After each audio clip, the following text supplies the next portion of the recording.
سطری کده بالا شد تریش میکنی؟ کمتر آستین تا بالا که آستین تا کمتر بالا که آنه خیلی نه اوجا رفته با میکنی باشه سر پایان شاید شکوه پرشم بیچ خشده یگون مایده اون آسش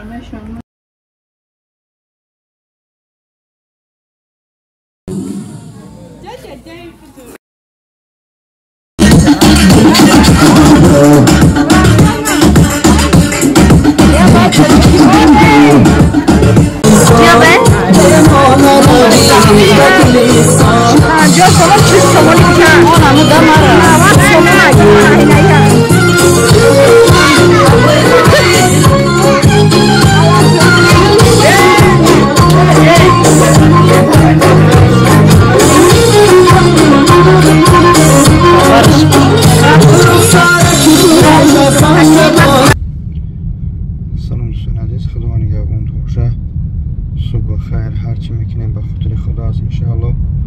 شخصیتایی که ما میمونیم گرچنده که دیر هم باشه زود هم باشه یعنی که سالهای پیش هم گم شدگی باشن اما به خاطر هموطنان و به خاطر پدر و مادرشون که التماس خواهش میکنن میگیریم میمونیم در سایتمون سبب شاید شود ولی الحمدلله که 16 ساله گم شدگیش هم یافتیم 14 سالش هم یافتیم نه که به سبب و گوناگون نمیگیم پسشون نمیزنیم. اگر هم شخصیت را کسی که ببینه 1993 گم شدگی نه خواهرک نو گم شدگی است که بعد تویش آوردنش